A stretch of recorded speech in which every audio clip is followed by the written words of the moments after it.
My name is Jake Allen, and I own a comic book shop. 1 year ago, I opened a comic book shop. Now, I run really fast at my comic book shop. Last time on Comic Relief After Hours, Jake and Josh got together and talked about bullshit. This time on Comic Relief After Hours, Jake and Josh reunite to talk about more bullshit. What's going on, guys? We are back.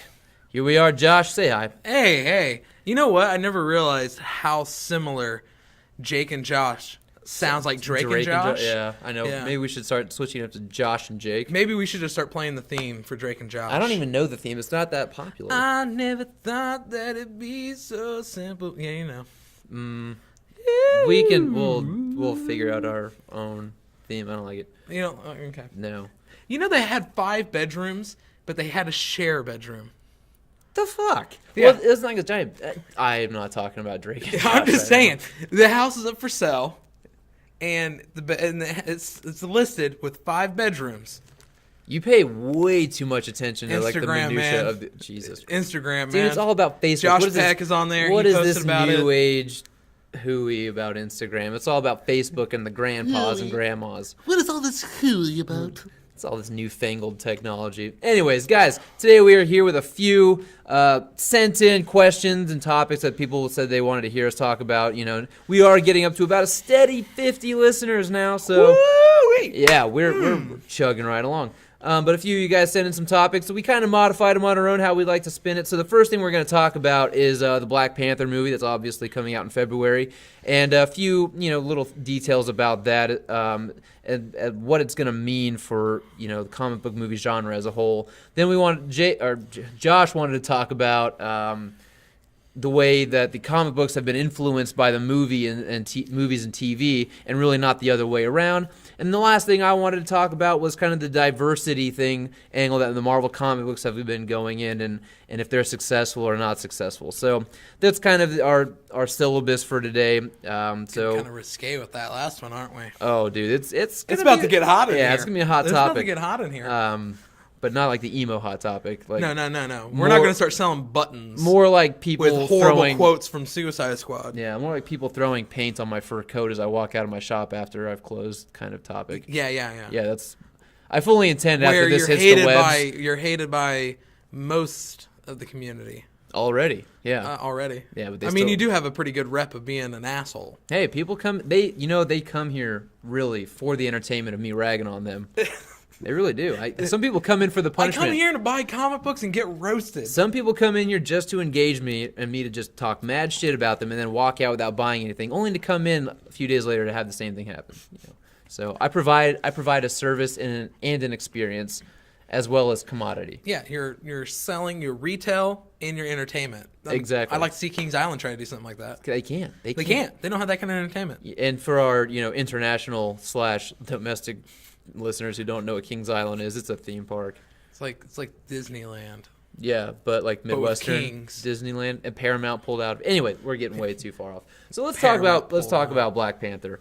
All right, so what I really wanted to kind of focus on with Black Panther is, this is really going to be the first high budget or big budget blockbuster comic book movie that features an all black cast by a black director. And it's a high profile film. I'm not talking about the Blade movies that were kind of middling, or Spawn or fucking Shaq Steel. I was about to say Steel. Oh, cool. But something that's high profile. It's in the MCU. It's a very proven, tried and true, successful formula and universe franchise.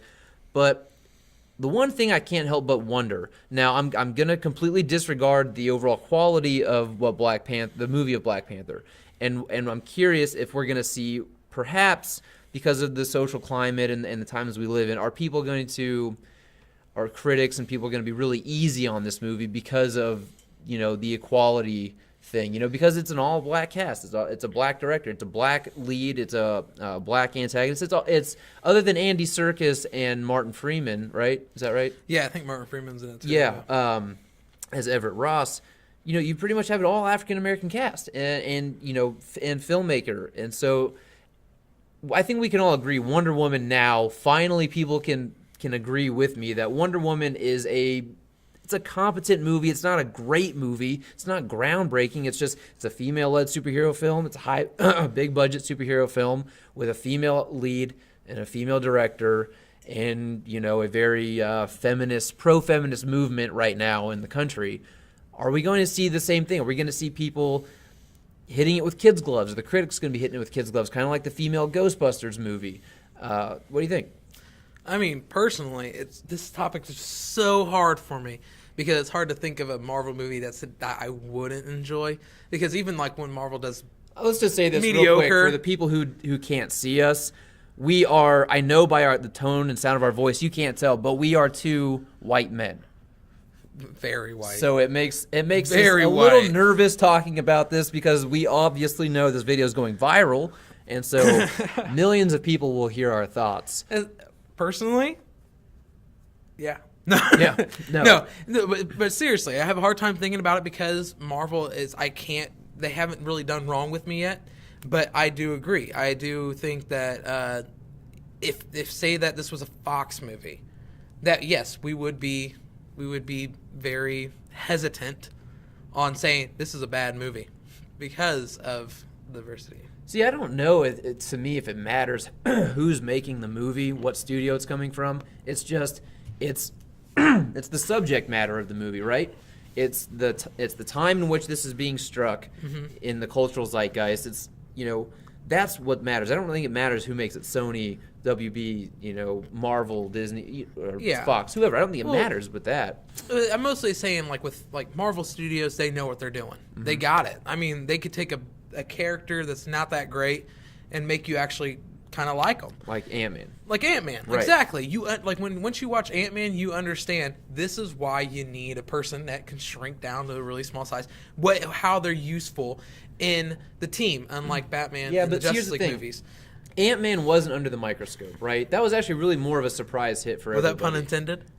No, but hey. You dude, can see him under the microscope? I mean, I spit them out as they come. It's like, boom, boom. That even sounded bad. But, no, but the thing is, Ant-Man wasn't going to be scrutinized, right? It was really a surprise hit. No one really expected much from this movie, especially since we heard about all the Edgar Wright shit leaving the property. But, Black Panther is very high profile. It's very much in everybody's minds. Everyone knows it's coming out. I don't think there's very many people who aren't aware of this, especially in let's just say in the circles that watch movies. Everyone's very aware, and they all know about the entire everything surrounding this movie, right? You've got guys like Kendrick Lamar, who I don't listen to, but I know of. He's a prominent rapper right now. You've got all these very strong black actors in it, oh shoot, what's his name? Forrest Whitaker, right? And you've got Michael B. Jordan. Michael B. Jordan, of course, and Chadwick Boseman, and Lupita Nyong'o. Like a lot of strong African American actors right now that are very prominent. So everyone knows about this movie. It's very high profile. It's not like this movie, if it middles the way I don't know, Age of Ultron does for some people, or something that's more along the lines of Thor 1 or Cap 1, or just they sit there nicely in the middle. They're not the worst thing ever. They're not the greatest thing ever. If Black Panther is in the middle there, the way I feel Wonder Woman is, it just kind of sits right around comfortably with Thor 1 and Cap 1 as far as overall quality goes. Are we going to see this movie hitting the 90 percentile in Rotten Tomatoes because people are afraid to attack it? Okay, so I get what you're saying now. Yeah. In that case, that is... I mean, I understand that it can be a worry because people sometimes will disregard the quality over, what it contains, just like Wonder Woman. Right. Because Wonder Woman was a decent movie. It was a good movie. It wasn't good. I'm sorry. I'm not going to call it a good movie. I thought it was a good movie. It's not okay, fine. You call it a good movie. I disagree. You can disagrey. I call it a competent movie. This is your shop. You can disagree because you can kick me out in the cold right now. Goddamn right. But to me, it's a competent movie. It's not the worst thing ever, but I don't call it good, and I would not call it great. I would rewatch it. That's my main. I would rewatch it. Sounds like a waste of time to me. The first and third act were just boring and honestly poorly directed. It did have directed. the basic chemistry of a 90s comic book movie, though, the way it was all laid out. But for me, that is a worry. But with the Black Panther movie, I don't know, man, because mostly for me, it's just I find it a hard time not being so high up there because you have a great cast, you have a great director, I mean, Yeah, Ryan Coogler, everything, I'd say, like, is a proven everything, director. Absolutely. Yeah, everything is like it's just lined up.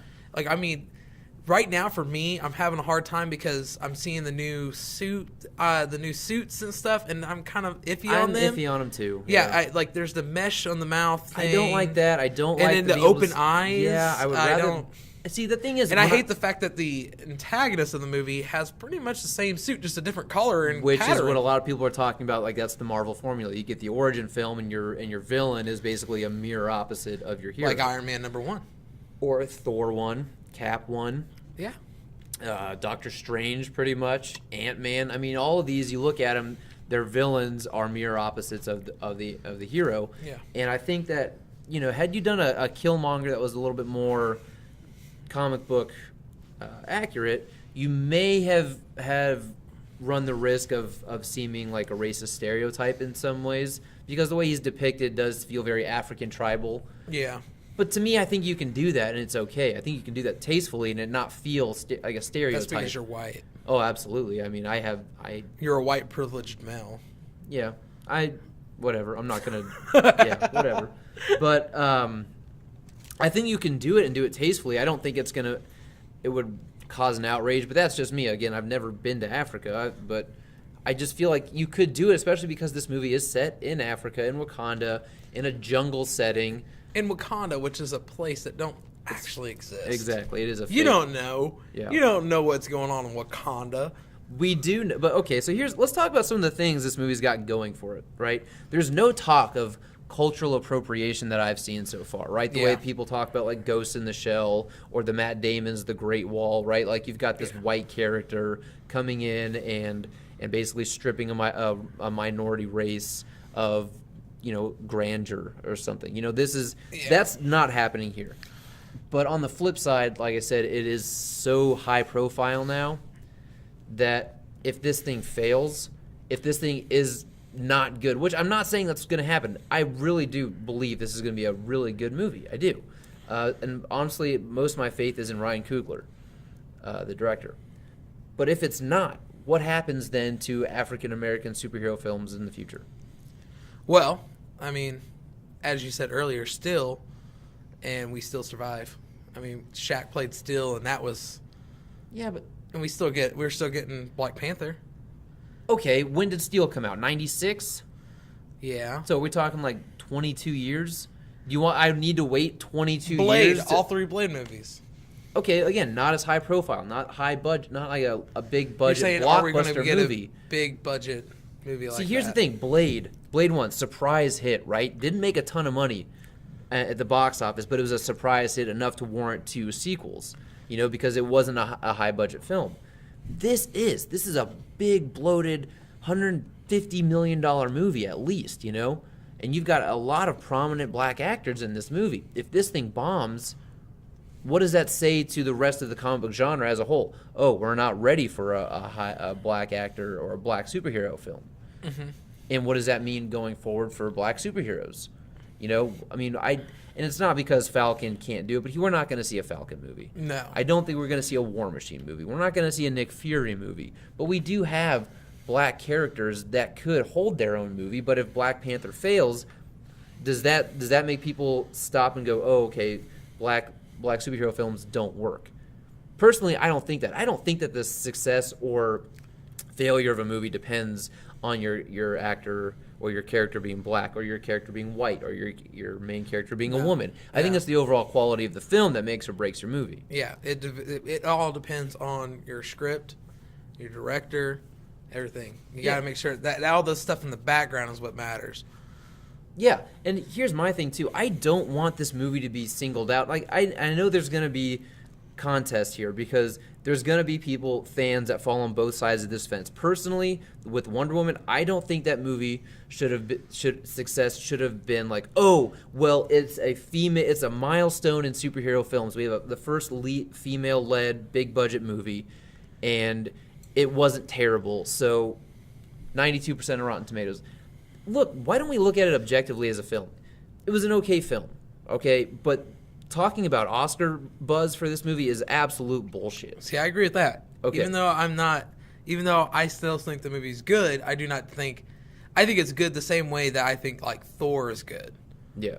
Like, and I really don't care for Thor. Right. So I don't think that the discussion of this movie, whether it's successful or it fails, should be, it's because it's a black. I mean, it's an all-black cast. It's a black superhero by a black director. I don't think that should be the conversation. We shouldn't hear anything about the ethnicity. It should be, it should be the trappings of it, right? It should be, this movie was so good because on its own merits, by its own quality, it's just a great film that just happens to be about a black superhero, about a all-black cast that was directed by a black man. Like, that should be the peripheral discussion. The main discussion should be, this was just a phenomenal film, or it wasn't a phenomenal film, and it's due to maybe poor writing, or a poor script, maybe not the best performances by some actors here and there. But if somebody flubs, I don't think it should be, it flubbed because it was a female-led superhero film. It flubbed because it was a black superhero. And I do see on the other side where, fans who are African American go, look, this is something I've been waiting for. This is something that I've wanted, because I can't really relate, right? I'm a white guy. Most of the superhero films have portrayed white people, so I can't relate, but. So I can't fault anyone going, it was a great movie. I don't care that maybe if you were objectively looking at this film, it was maybe an 84% on Rotten Tomatoes. That's a great score, but to me, this is one of the best superhero movies of all time because I can relate. I get that. I get that there are two sides to this, and so we're walking a razor's edge here, and it becomes a tough discussion. But I don't want this movie to be met with kid gloves as far as the critics go and as far as objectivity goes, because of basically it's a black actor, black cast, black director. I don't want that. I don't think I think we'll be surprised.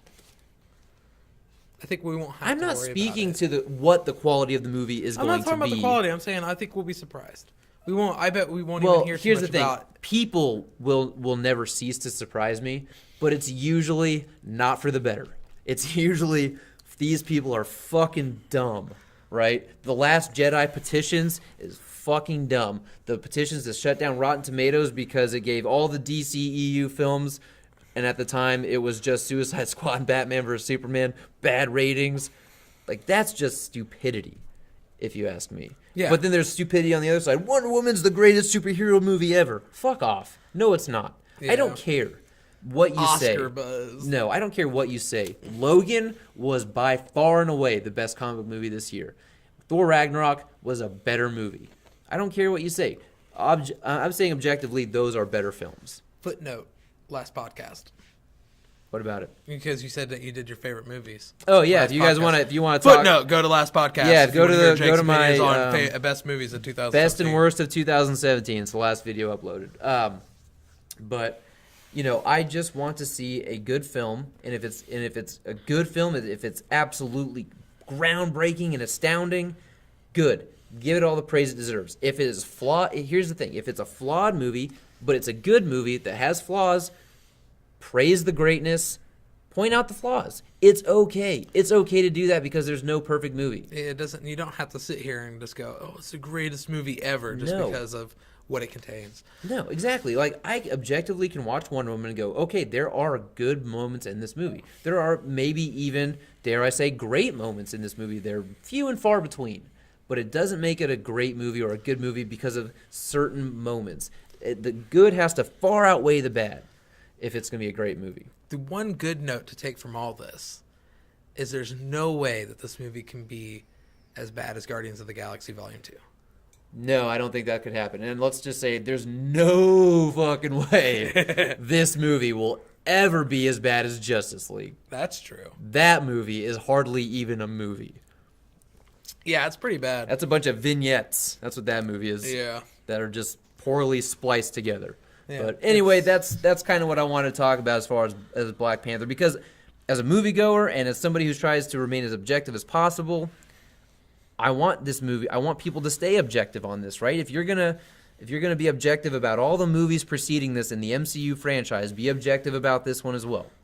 Yeah, I don't want this. Judge it the same way you would any of the other movies. Exactly.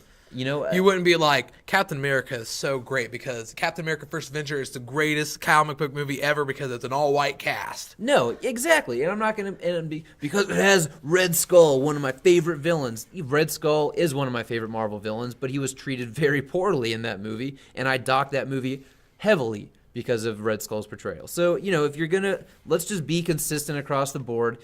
You know, if this movie is met with some friction here and people are like, look, it's not as good as what people are, you know, it's not as good as it should have been, okay, look at this movie and go, where did they go wrong, or what could we improve on in the future African-American-led superhero films? That's fine. But don't say, oh, this just killed any opportunity for this thing to go forward. Yeah. Just the way Wonder Woman, had it been met with middling success, should not have killed the female-led superhero film. It should have been anybody looking to do a female-led superhero film after this would look back and go, okay, well, this is where they fucked up.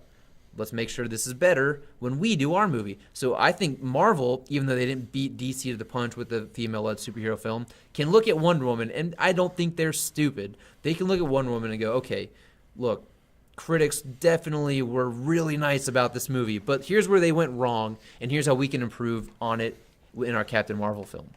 I think Captain Marvel has every intention and every opportunity to be better than Wonder Woman. Sitting here, I'm sorry, my brain has been like gone for a while because a minute ago you were sitting here and you're going through the list of this is just the natural progression of films. big black comic book characters that could like hold a solo movie that's in Marvel, and I'm sitting here trying to run through them all, and I'm like, I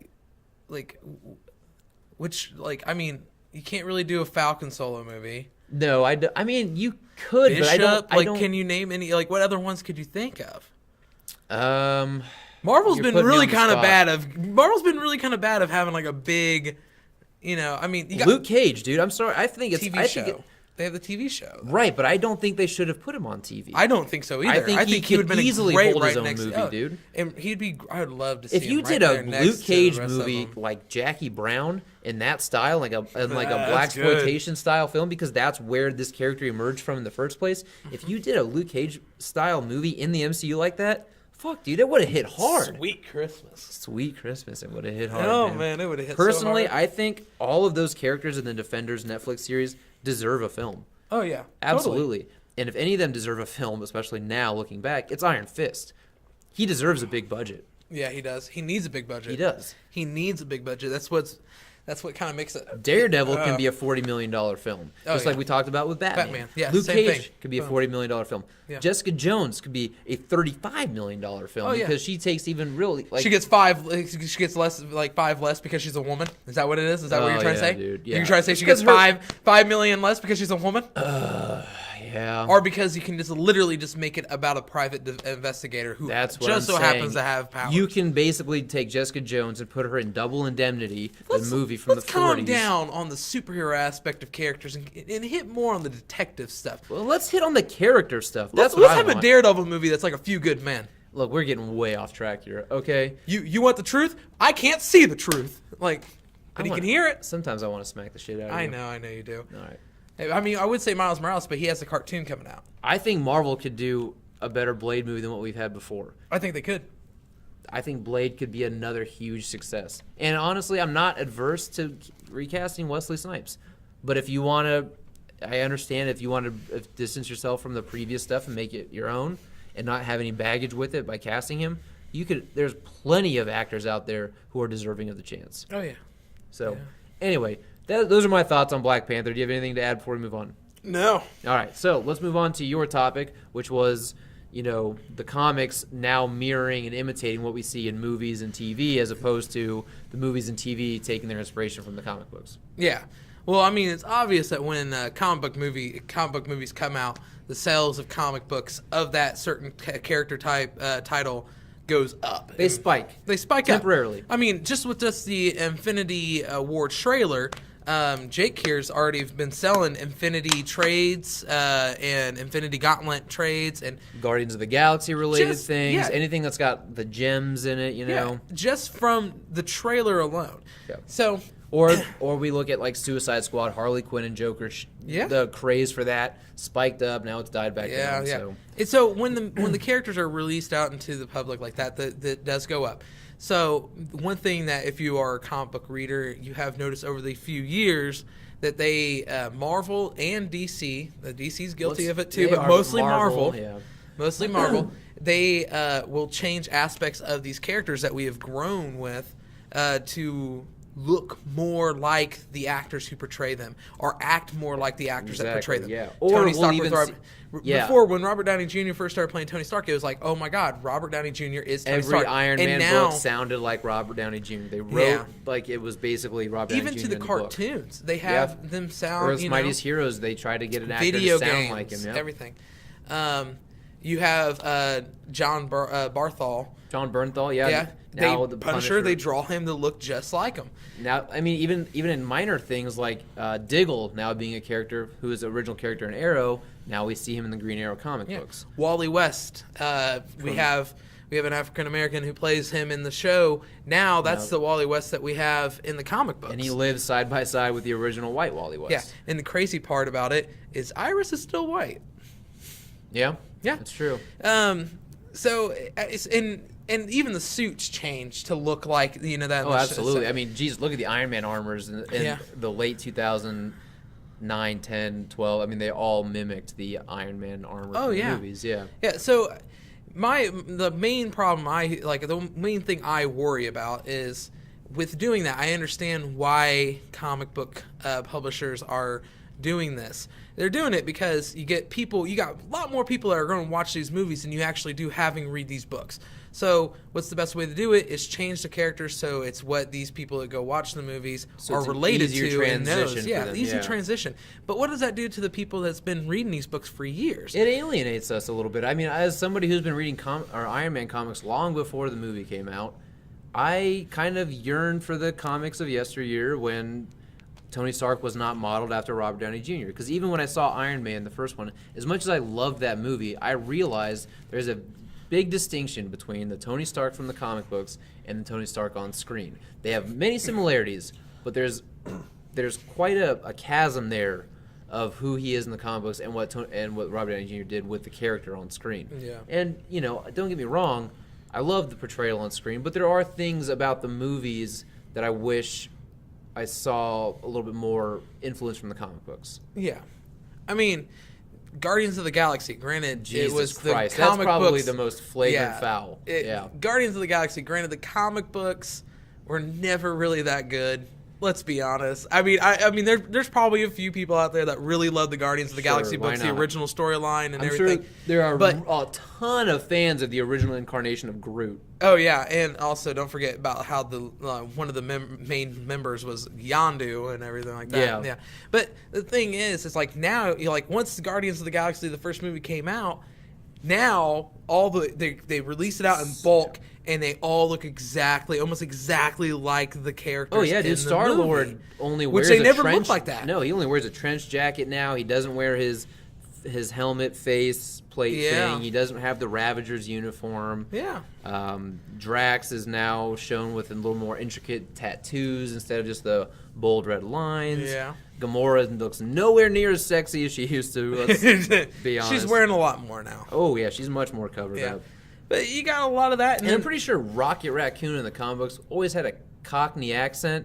Yeah, that's the way I kind of took it. Gone. Yeah. But the main thing is it's not just it's affecting the appearance. Baby Groot.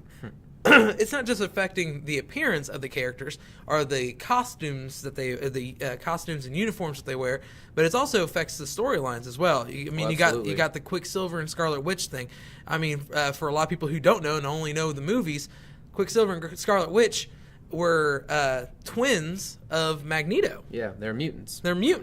Well, apparently, no, they weren't all this time. Apparently, once Age of Ultron came out, Marvel changed the way the characters are done. They were actually adopted and taken care of by Magneto and acted like they were mutants to hide them being experiments. Yeah, there was talk, and it never happened, but there was talk and rumor that they were actually Inhumans, right? Because Marvel was slowly phasing out the mutants with the Inhumans, which they still seem to be trying to do. Well, they were up until a point, but... And that really kind of I used to love X-Men, and I'm slowly getting back into it. But once that happened, I kind of just Like, well, fuck X-Men. I don't even care anymore. Yeah, I mean, you changed. I mean, granted, I've never been the person like I want Quicksilver and Scarlet Witch posters on my wall and stuff. But that's changing a major thing. I mean, Magneto's a big character. You're talking about 50 years. You took worth away of the history. man's kids. Yeah. Right here, this is where I would want to cue up the scene where the little girl gets shot in Apocalypse. Yeah. Can I do that? Can we cue that up real quick? Yeah. Check to your screen, guys. And fucking kidding. Yeah. This is a podcast, not a YouTube video. Shots fired.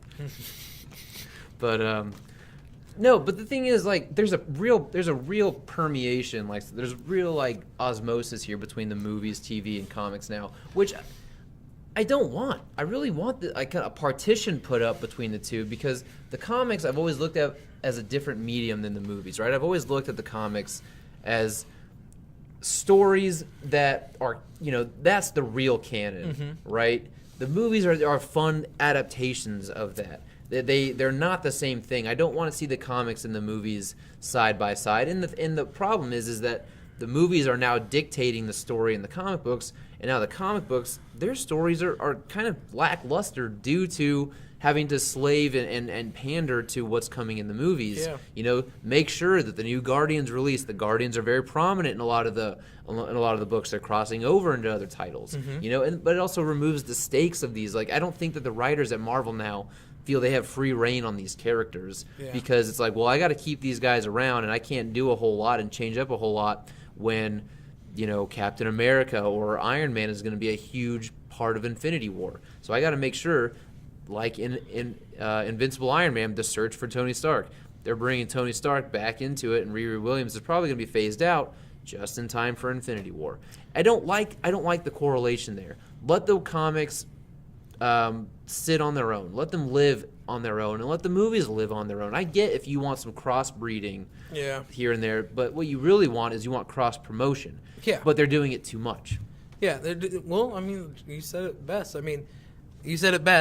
The movies now are dictating the comic book storylines. And it sucks, too, because you sit here and you start reading these books and you go, okay, well, because that now, and DC has done it a little bit, but Marvel's really guilty for it.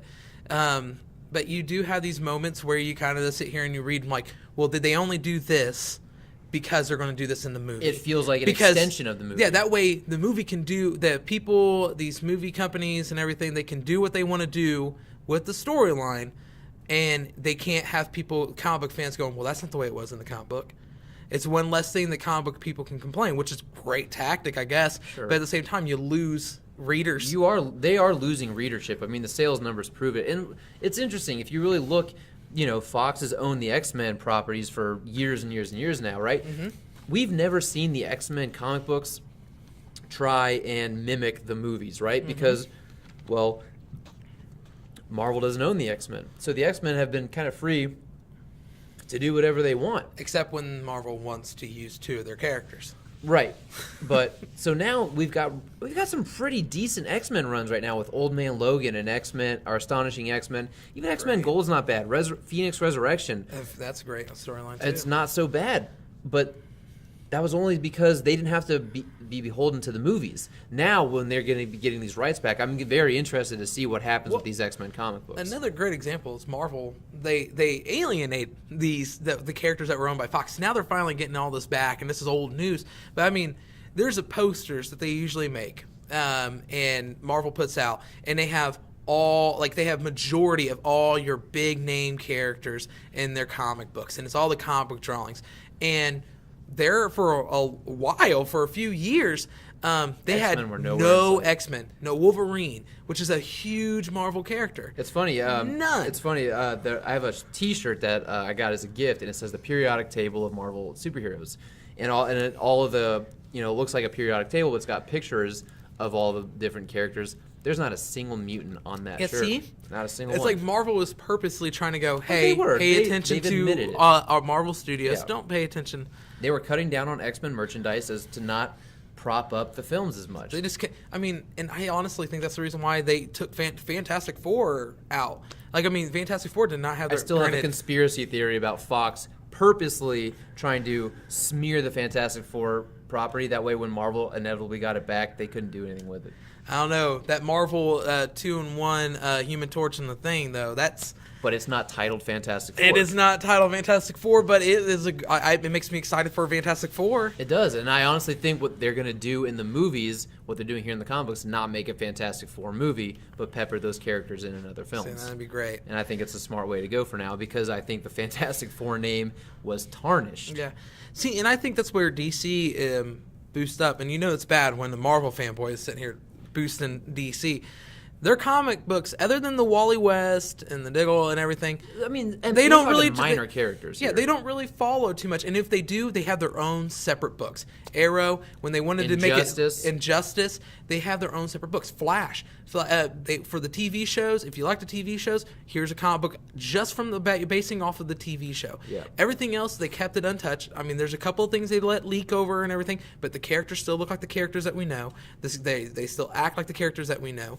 And it's as if you have three different mediums. You have the CW DC, you have television DC, you have the movie DC, and you have comic book DC. And Marvel, it's just kind of like going, I want everything to be smashed together. Marvel feels like a child who's got a ton of paint and a blank canvas, and they've just poured paint all over the canvas and smeared their hand all over it. That's kind of your movie and comic book universe. It's just there's no clear-cut line and anymore. DC is that one kid that's like sitting there like keeping all his pencils straight at his desk and everything, and just trying to keep everything OCD and cool. Yeah, and I think DC comic book, their sales are showing that people are enjoying the comics more. I think they have a total higher sale record than Marvel does right now. Yeah. For at least the year 2017. I'm hoping this Marvel Legacy starts to get stuff on track. We did just find out that it was the Marvel Legacy #1. Yeah, #1 sold comic book of 2017. I'm betting Doomsday Clock #1 ends up beating it, though. Yeah, you got to go after that was all the numbers were indicated back on the 28th of December, so you have a few more days. Came out on the 29th. Yeah. But Doomsday Clock #1, I've sold over 45 copies of that book as of now. Yeah. I didn't sell nearly that many of Marvel Legacy. No. That's why when we were talking about that was the one thing I said was I can see it in a way, but here in your shop, you sold a few of them. But you did order a lot of them. But we had a lot of them sitting on the shelf for a while. I'd say I sold a good 22 copies of Marvel Legacy 1. Yeah. How many of Metal did you sell? Just by curiosity. I don't even know. I feel like that was like flying off the shelf. You couldn't keep it on the shelf there for the longest time. But the thing is too is that DC made it nearly impossible to reorder any of these first prints too. Yeah. So they're smart. Yeah, but yeah, DC's killing it. Honestly, I want to see the Marvel comics return to form. Let us have.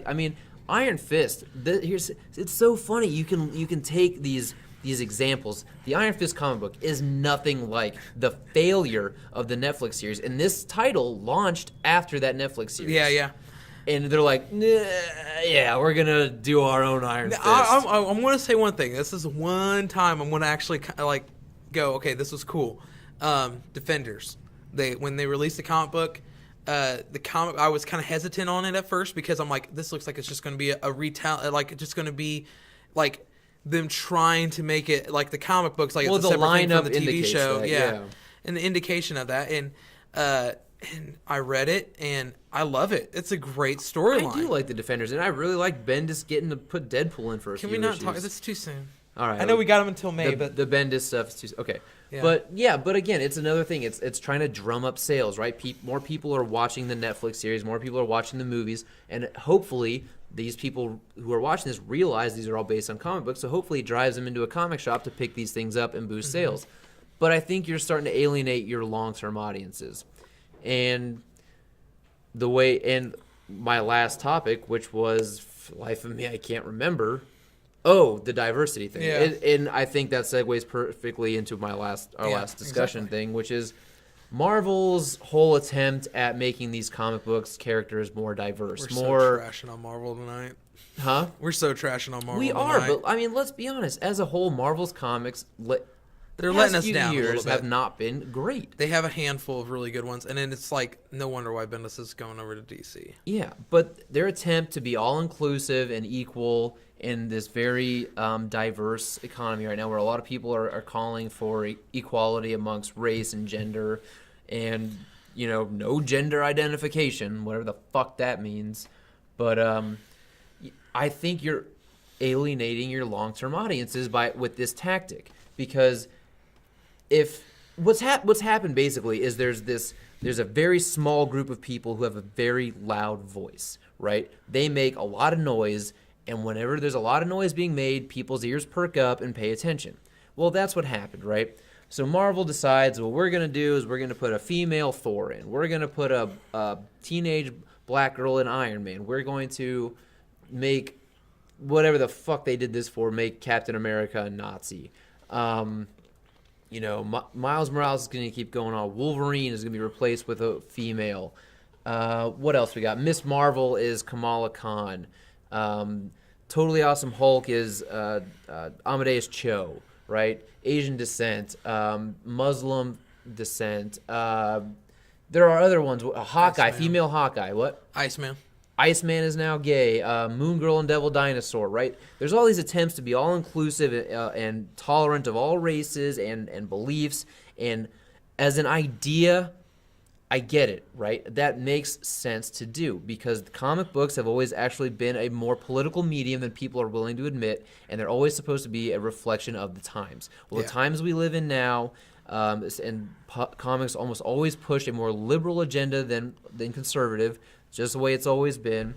In an attempt to appease those people and those voices, Marvel went in and haphazardly threw these things together with no real thought and no real connection to characters other than the color of their skin, their gender, or their beliefs system, right? That all became very superficial and comes across as very artificial. Mm-hmm. So what you've done is you've alienated so many long-term readers. I can't tell you how many people have come into the shop and gone and looked at a cover and gone, this is not what I remember, and they don't pick it up. But they go to a Superman book and go, that looks like Superman. They go to a Batman book, this is the Batman I remember.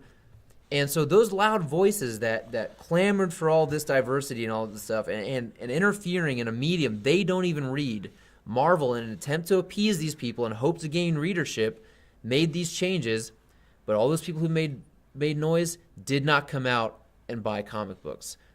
The comic books that Marvel went out of their way to make for them, they didn't come out. And I'm not making a blatant statement saying 0% of those people came out and bought comic books. A small number did.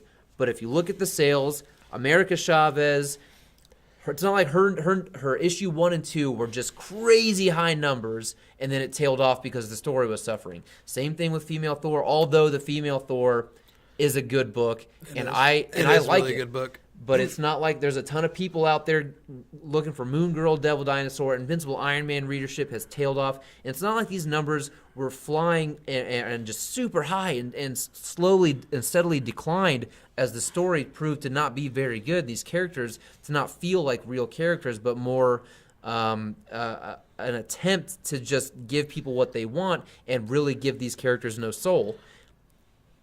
The initial comic books, the initial release of these characters, the initial first appearances were not huge, right? So why the fuck are all these people making a big fucking why are they making a big noise and a big mess? It's something that they don't fucking read. I'm not going and saying, "Oh my God, I don't have enough." There are not enough novels and movies about a straight white man who reads comic books. I demand more representation in these mediums. There's not more men Hello Kitty t-shirts. Exactly. Sure. Why the fuck not? Why is there no Hello Kitty men t-shirts? It really concerns me that that's where your mind went. But well, I'm just saying, why is there no men Hello Kitty shirts? I don't know. You know what? Maybe what about equality?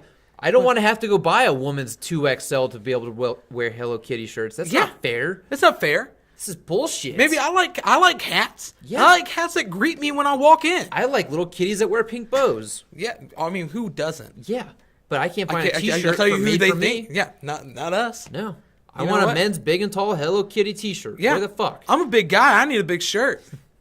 But anyway, that's my thing. I don't understand.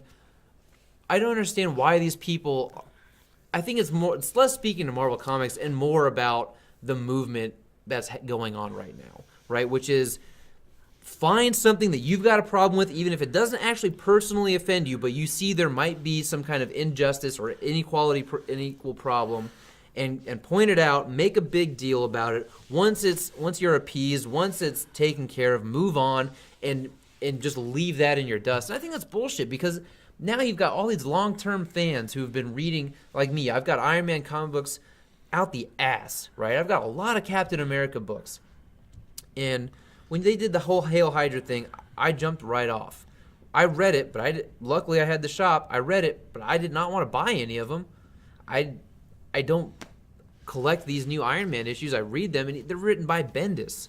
He's one of my favorite writers. I don't collect them. I read them. I don't collect them. I don't need to own them.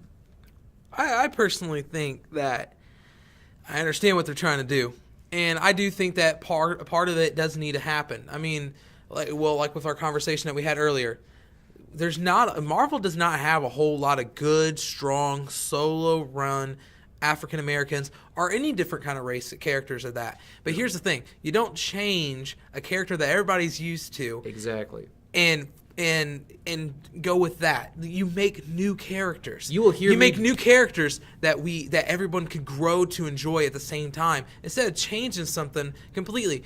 And for the sake of change, it's not even an organic thing. It's not because it needs to happen. It's just because it's like instead of trying to be creative and come up with something new. See, this is once again we're trashing Marvel, but DC, they understand it. Back in the 90s when DC had their sub-publisher Milestone, they had it all run and everything, and instead of turning characters that they already had into African Americans or Hispanics or anything like that, what they did was they created new strong characters. Right. The Blood Syndicate, Static Shock, the Doom Patrol. The Doom Patrol. They created all these characters. Which is DC's Young Animals and Vertigo. Yeah. And now we're starting to see the Doom Patrol. They'll cross over with the DC universe if they have to. Now we're seeing the Watchmen Vertigo stuff cross over with DC when they have to. It's just you make new characters. It's right now. It's to this point. Well, okay. Like here's a good example. One change that I was always really good with was that I was okay with. Jake's a little bit different on it. Is Captain Marvel, Carol Danvers. I love Captain Marvel. I love Carol Danvers. I love what Kelly Sue did with Carol Danvers. If you guys could see his face right now, it looked like I just shoved like a raw hot iron up his ass. But I love Kelly Sue's, her run on Captain Marvel and how they did that. But now anymore, she's not really writing it, and it that feels Captain Marvel title became trash. Let's just be honest. And it has. I really love it, and now it doesn't even feel like it's a storyline anymore. It just feels like it's just nothing but feminist taglines from like somebody's again like a character Facebook that has statuses. no soul. She's not a character anymore. She's a meme. She's taglines. She is a Facebook. She is nothing but Facebook statuses. That's her dialogue. And they did the same thing to Jessica Drew. Yeah, Jessica Drew is about the same way. They're taking these characters and they don't need to be doing it. They're just trying really hard and they're changing the characters that we already love. And they really, if they can do it, I'm not saying they shouldn't do it. I'm saying that they should do it. I'm saying that what they should do is make new characters. I agree. And you know what? You'll hear me beat this drum over and over. The Young Avengers. Completely new team. Exactly. New characters. You got Hulkling and Wiccan. Two gay teenage characters in a relationship together, and they are personally my two favorite characters of the entire team. But they're all brand new, original characters, and the way you bring them in with the Young Avengers stuff, but when you actually read the story, you're like, holy shit, this is great, this makes sense, this fits into the overall Marvel universe, but it doesn't change any pre-existing character. Yeah, and then also, on top of that, on top of all of it, you have the ethnicity, you have different genders, you created all new characters, and they didn't mention once. It wasn't like they pushed it on you that we have homosexuals on the team. It's not like they pushed you that we have an African American on the team. No, you didn't even realize it. You just read the story because it was a great story. What issue did you realize that Hulkling and Wiccan were gay? I'm embarrassed to say this, but I didn't realize it the first time I read that run. The entire thing. I was maybe 14 or 15 when it came out. I read the entire run. and I didn't notice until I got older and I reread it and went, oh shit.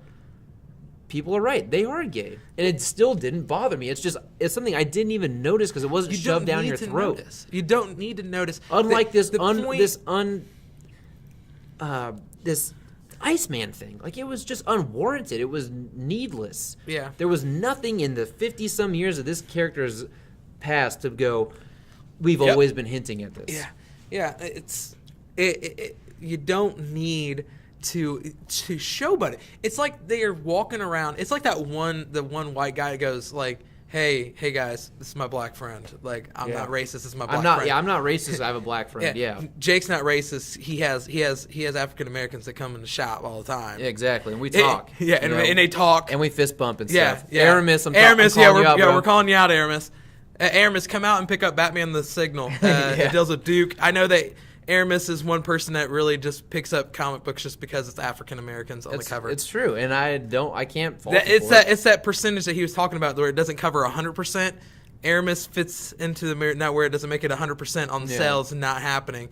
Like, there is people who legitimately come out here and just get it because of a person's ethnicity. Absolutely, and maybe even for the collection value for later on if it appreciates. But go back to Captain Marvel. Like, to me, that was a needless change, right? What did they do? They read the room, go, okay, there's a lot of feminist stuff going on right now. There's a movement, it's stirring and it's gaining momentum. So what we're going to do is we're going to take Miss Marvel, who is scantily clad. She's busty. She's got a big ass, small waist. Right. She's basically every female in comic books pre-2005, right?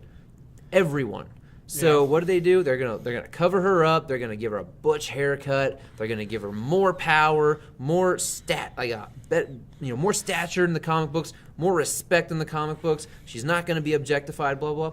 Here's the thing: Carol Danvers used all her femininity to her advantage. So I think you're actually, with this feminist movement, I really do think that you're undercutting everything that makes women strong, that they can use to their advantage as a strong woman. Like, that's why the femme fatale character is so beloved in all of movies and all of media, right? They use their sexuality, they use their femininity to their strength and to their advantage.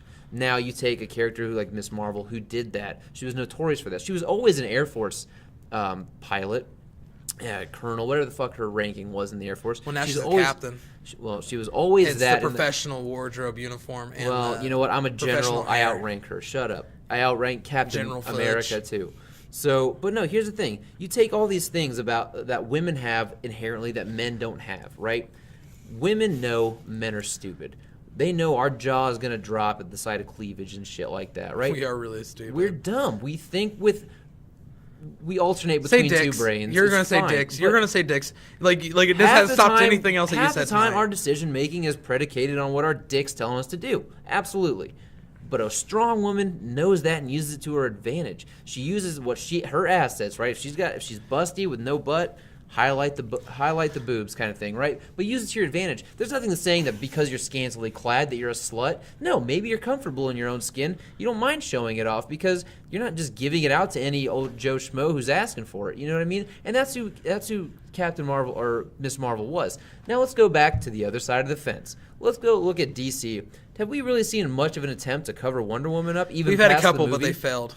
They failed a couple of times. There was a couple times we saw Wonder Woman in pants, but no, she's back in long sleeves. Very, very rare. She's still in the skirt. She's still in the one-piece shoulderless looking thing. Her arms are exposed. She's still drawn with somewhat pretty big boobs. Zatanna's still rocking the fishnets. Zatanna's still looking sexy. Catwoman's still in an all skin-tight leather cat suit that accentuates very much what she's wearing. Lois Lane even doesn't cover up that much. She's a strong female reporter. She knows she's sexy. She uses it. She uses it for her career. She knows that she can get an inside exclusive. All she's got to do is maybe unbutton one button on her blouse.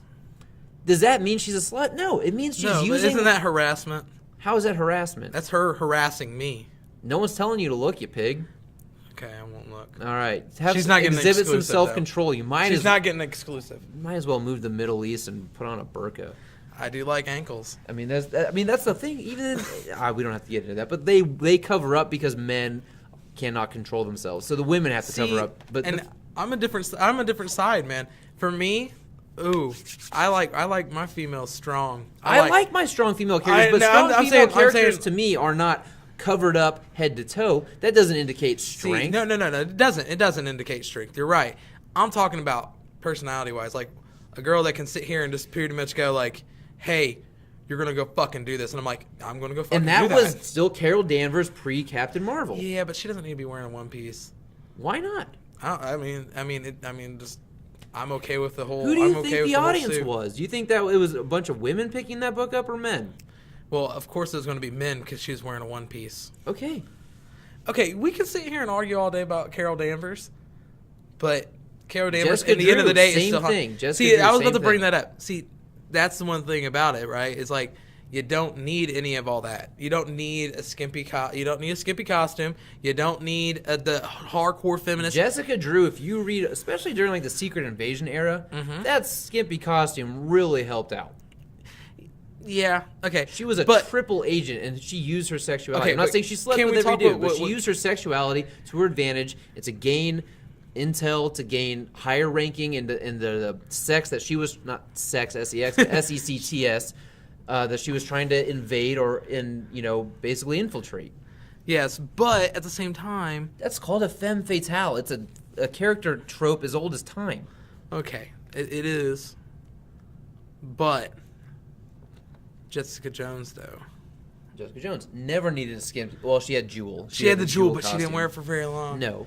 Again, strong, sexy female character. And you know, that's mostly what I'm about to go with Jessica Jones is, like, your problem with Carol Danvers is that they take her, they turn her to Captain Marvel. But it was so obvious why. That was my problem with it. Strong, it was so obvious. Yeah. But see, the thing is, my whole point is Jessica Jones is an alias, is a perfect example of how you don't need to do that. Yeah, absolutely. Bendis takes it, writes it, and it doesn't feel forced, but she is probably morally and personality-wise probably one of the strongest female characters you got. But is she a man-hater? No, she's not a man-hater. No. We see her have vulnerable moments with Luke Cage and stuff like that. Do we see that with Captain Marvel? No, we don't. We do not. Do you get the impression now that she just hates men? That with the new storylines, yes. That she is an asexual being who doesn't need a man at all in her life. You know, and I hate to say this, and this might seem a little bit like in or Civil War II, you almost get a feeling sometimes where she's like, is she just doing this because Iron Man's a man? Like, yeah, Tony Stark's a man, and that's what I'm talking about. Like, it feels forced. Strip a woman, strip a character at all of things that make us all human, like a man and a woman. A lot of us are searching for a relationship, right? A lot of us, we're looking to get laid at some point. It may not be the driving force behind our lives, but it's definitely something that's always present. Yeah, and see, and that's perfect. And that's the other thing that's also solid about Jessica Jones. I'm just going to I love Jessica Jones. The other thing, too, is like on the TV show, Jessica Jones. Strong female character. But we got a sex scene. It could be a very strong female lead for a feminist act and everything. But the thing is, though, we have sex scenes. She's not like starting a relationship with them. She's doing what she wants to do. Sex does not mean you relinquish power to men. Yeah. You know what I mean? That's the fucking problem here. The feminist movement has gone so fucking far that it's like, I don't know if you've ever seen Californication, but like, yeah. Do you remember when there's a lady, she played Janice on Friends, where she basically was just like, fuck men, and she was ready to cut dudes' dicks and balls off, because she was just so hard up about feminism. It's just, there's got to be a good middle ground here. Jessica Jones. There you go. So I'm just going to keep pushing it. Starfire looks sexier than ever. And this sounds bad, but I'm kind of worried about Jessica Jones with Bendis not being writing for Marvel. I know I said I didn't want to talk about it because it makes me sad. Because a lot of my favorite Marvel books are written by Bendis, and now he's going to DC, which is okay because I really dig DC, and I think he's going to do a great job. But I was reading an article to Jake. And in the article, it was comicbookresource.com, I think is what the website CBR. was. Yeah, and in there, they are stating Bendis' last books that he's going to be doing. He has a few comic books that he has to finish up. Which they all end in March, right? Yeah, and except for Iron Man everything in ends May. in March, and then he has his last Invincible Iron Man issue 600 in May. But Jessica Jones, they sit here and they start going down the list. They go, he's got to end up Spider-Man. He has to finish Miles Morales. He has to finish Defenders and Jessica Jones. Which the latter has already been chosen as going to be a female writer. Now the thing is the way they worded it is all these other storylines. They didn't say that we have a new writer for this or anything. They just go, Jessica Jones is going to have a new female writer. Why do you have to add female? You don't need to point out that it's a female that's going to be writing it. Bendis has been writing it and been killing it since day one. Yeah. You don't need to point out that it's a female writer. So as it tells me, I'm afraid that somebody's going to come in there and they're going to start turning it more and more to like what Captain Marvel has become. Right, and I don't want to see any of that happen. Like before the Captain Marvel switch, Carol Danvers was my Marvel girl. Like it was her, Jessica Drew, and Black Cat. Well, Black Cat's about the only one that's stayed the same, and no one's bitching about her. She's the total embodiment of the femme fatale character. Yeah, she really is. I mean, that's what... She still uses her sexuality. She uses every asset that she has at her disposal to get what she wants. Yeah, but she has a really dark past. She does. She was, raped 15 million times. I didn't know that. Well, not 15 million. That was, kind of exaggerated. That's very Kevin hyperbole. Smith, what I think it's called What Men Do, it kind of hits on that she has a past where she was raped a couple of times and she's a rape victim. Well, look at Jessica Jones. Yeah, she's got a sordid past with that too. So yeah. I don't know. Jessica Jones. How did we get on this topic? Well, I don't know, but I started talking. We were talking about the diversity my two favorite in the Marvel girls comics. in Marvel. Yeah, we were talking about the diversity in I comics. just love them. They're so bossy. Yeah, I love my girls bossy. Even Batgirl, there was the attempt with Batgirl's costume to make her look a little bit more tomboyish, so she could fit in. And we've seen her comics slowly in the comics start to go back to traditional Batgirl. Yeah. And then same thing with Batwoman. Batwoman's in a skin-tight outfit. No one's calling foul on this. These are comic books. These are superheroes. These are spandex and capes. Who gives a shit? Yeah. I'm just tired of it of these agendas being pushed on these characters that are supposed to live in a fictional world. Let commentary be in the story. It doesn't have to be so overt that it's literally on every cover, One thing too, and I might sound like a white, privileged male when I say this, but I guess white has nothing to do about it. But one thing is, why doesn't anybody ever talk about what the guys wear in comic books? Oh, I know. I've had this conversation. Skin tight suits, bulges fucking all eight sticking packs, out, 8-packs, just shredded pecs and triceps and shoulders that look like. Where's my fat watermelons. superhero? I want a fat superhero other than Bouncing Boy and the fucking Legion. Or what about the Blob? Oh, he's a villain. Oh yeah, he's a villain because he's overweight and he's fat. Because fat people are. He's if you guys chastised can't for his see weight. us, if you guys saw us right now, Jake is super fit, and I am super not fit. Okay, I look like I look like Danny DeVito's Penguin. But we're okay? representative of the fact that all comic book readers, they come from all walks of life, all different places. We're all different too. So we're not all the basement dwellers. If we can have main female characters and all different ethnicities and everything, where's my fat superhero? I want a super. Yeah. I mean, how about a dad bod superhero? We got Faith. Yeah, character nobody reads. George reads them. Not anymore. Not anymore. They don't even put Faith out. But the thing is, where's our dad bod superhero? Yeah, dad bod superhero. I mean, they gave us pregnant Jessica Drew. How fucking long could she be pregnant? She was pregnant for a while, it felt like. Jesus Christ, man. It's like It'd be Maggie cool if in they The Simpsons never growing old. Or Stewie and Family Guy Stewie. never growing. It's Stewie. But, I don't know. I just think that if Marvel wants to get their sales back up, they need to return to form. They need to get these characters back to the way everybody remembers them and love them for, and give us good characterization. It's not the story as in the spectacle that makes these comic books great. It's the character and the things they go through and how it informs who they are, how they change. That's what I want to see. I don't need to see the change for the sake of change. I want to see something that brings about this change and adds something integral to this character. Give me new characters. That's what I would like. Stop making Tony Stark adopted. Jesus Christ. Oh my God! I'll never let it go. I won't. No, I know you won't. Kieran Gillen can suck a dick. Yeah. Fuck that guy. It's okay. Seriously, I can't stand him. You I don't read him. He just took over Star Wars. I'm not reading Star Wars The way anymore. you talk about it is as if you just found out that you were adopted. I wouldn't even react this violently about that. I mean, you're pretty violent about it. Yeah. which is crazy. I've almost taken a lot of those Iron Man comics that he wrote and shredded them. You've had some in the shop. I know, and I'm surprised that you sell them. It was one was donated to me. I literally threw it in the trash. Yeah? Yeah. Well, Fuck it. You gotta do what you gotta do. Yeah, I can't let people read this. Yeah. I personally don't care if Tony Stark's adopted or not. Well, fuck you, dude. Do you have any idea how much of his legacy and story hinges upon his Stark name? You think about how cool it is that he's adopted.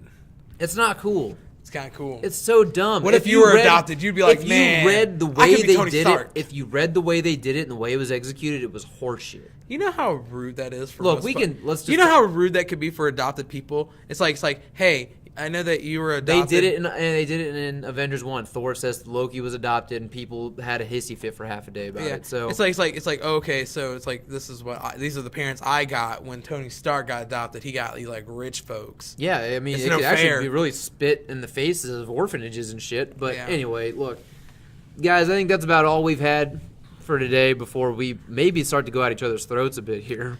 Because Captain Marvel, I don't care what you said. Carol Danvers.